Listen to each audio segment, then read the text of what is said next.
Welcome back to The Road Show. This morning in The Buzz. The Rhode Island Health Department announced 3 organizations that will become the state's first medical marijuana compassion centers. The dispensaries are going to be opening in Warwick, Providence, and Portsmouth. The Warwick location is financially backed by former URI basketball star Cuttino Mobley. The Providence one is going to bear the name of Thomas Slater, a former state lawmaker who died from cancer. Now, his son Scott says his father would be proud. However, some neighbors are concerned about having these centers in their communities.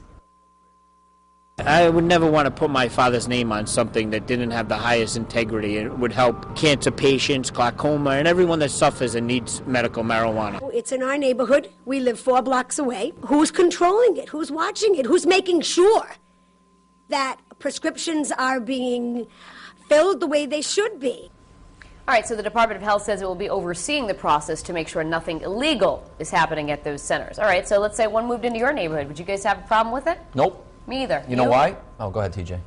Would you have a problem with it? I don't know. I'd have to see how it runs. I'd have to see if the Department of Health is going to be monitoring it very closely. And it's not just the Department of Health. I think the state police or the local police need to monitor those places very carefully. It wasn't too long ago we had video of people breaking into one of these compassion centers. And, or people who were allowed to grow it in their home because they have the medical marijuana card, you're saying? Or are you saying from another state, a compassion center that was broken into? A compassion center was broken into in another state. Oh, okay, gotcha. And, so I think it needs to be watched very closely. And then I'll answer the question yes or no. Sure.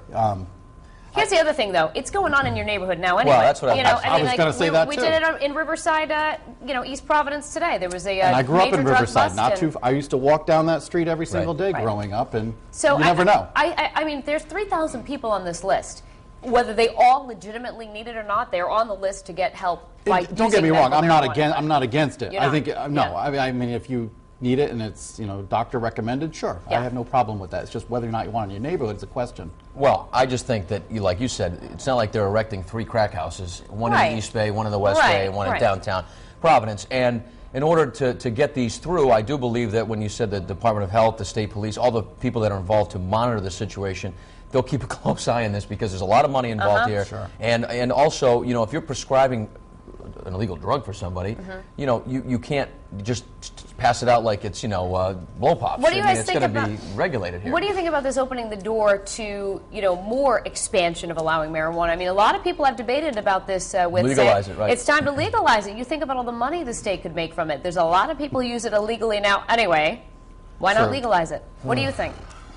That's a tough one. I know that's really not the buzz topic, right? I think I'm going I'm going beyond the buzz topic. But I mean, I don't even think I don't think that should be a state issue. That should be a federal issue. Yeah. My personal opinion. But I don't know. I don't know if it should be legalized or not. I've never done it. No clue what it's like. Right. I don't know. I'm not one to answer it. And we should let our viewers know that there are guidelines. We actually have them posted on our website from the DOH that outline everything that these centers need to do before they even open up. So it's not like they're opening shop tomorrow and starting to do this. And I want to say this about Cuttino Mobley, who played college basketball at URI, then had a long career in the NBA. Yep.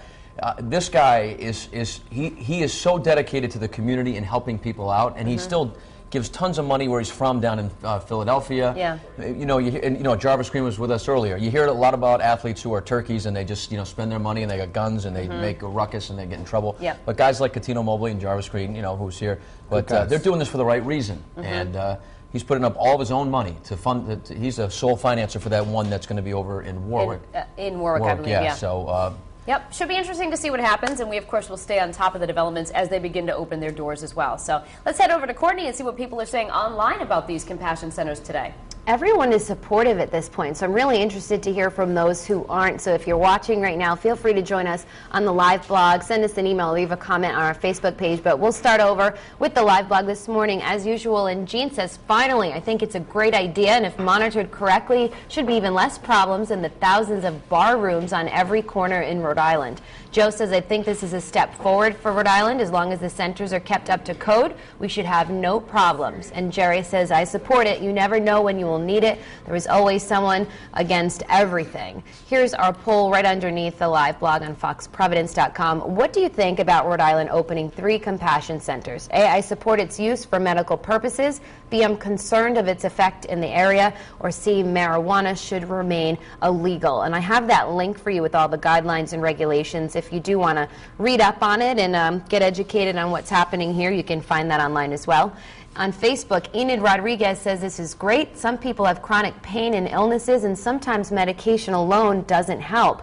Adam Blessing says, I think it's good for people who seriously need it. However, this state is suddenly going to have a whole lot of people who all of a sudden have terrible anxiety and sleep disorders.